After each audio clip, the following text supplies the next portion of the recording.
Hello friend, কেমন আছে সবাই? আজকে আমি পনির বাটার মশলা বানাবো। তার জন্য এখানে নিয়েছি আমি 300 গ্রাম পনির, কাজু, এলাচ, দালচিনি, লঙ্কা, টমেটো, আদা, 4টে পেঁয়াজ নিয়েছি, রসুন আর এখানে বাটার নিয়েছি। কড়াইতে প্রথমে একটু রিফাইন দিয়ে দিচ্ছি, বাটার দিয়ে দিলাম। প্রথমে পেঁয়াজগুলোকে ভেজে নিব।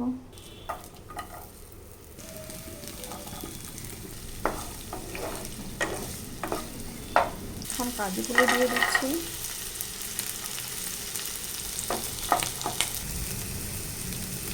দেখুন পেঁয়াজটা ভাজা ভাজা হয়ে গেছে, কাজুটাও।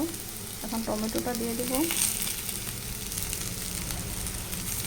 একটু লবণ দিয়ে দিলাম। দেখুন ভাজা ভাজা হয়ে গেছে, এটা এখন নামিয়ে নিব। এটা ঠান্ডা হলে তারপরে গ্রাইন্ডারে পেস্ট করে নেব। এখানে একটু বাটার দিয়ে দিলাম, পনিরগুলোকে একটু ভেজে নিব।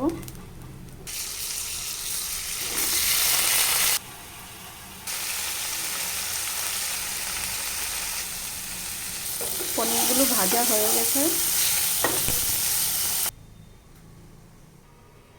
এগুলো পেস্ট করে নিয়েছি। এখানে আমি একটু রিফাইন তেল দিয়ে দিচ্ছি আর একটু বাটার দিয়ে দিলাম। আপনারা চাইলে শুধু বাটার দিয়েও বানাতে পারেন, তো আমি একটু রিফাইন মিক্সড করে দিই। পেস্ট করে এগুলো দিয়ে দিব। বাটি ধোয়া জলটা দিয়ে দিচ্ছি এখানে একটু। এখন একটু লবণ দিয়ে দিব, তখন দিয়েছিলাম অল্প, এখন আরেকটু দিয়ে দিচ্ছি।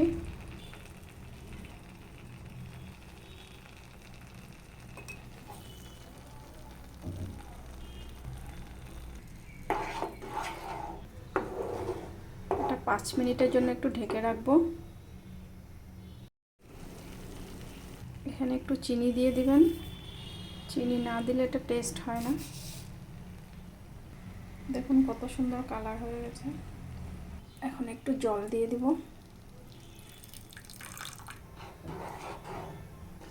এখন ভেজে রাখা পনিরগুলো দিয়ে দিচ্ছি।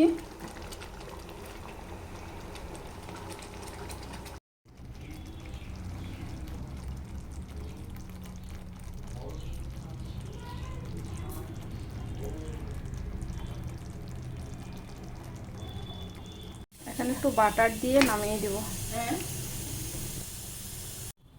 দেখুন বন্ধুরা কেমন হয়েছে বলবেন।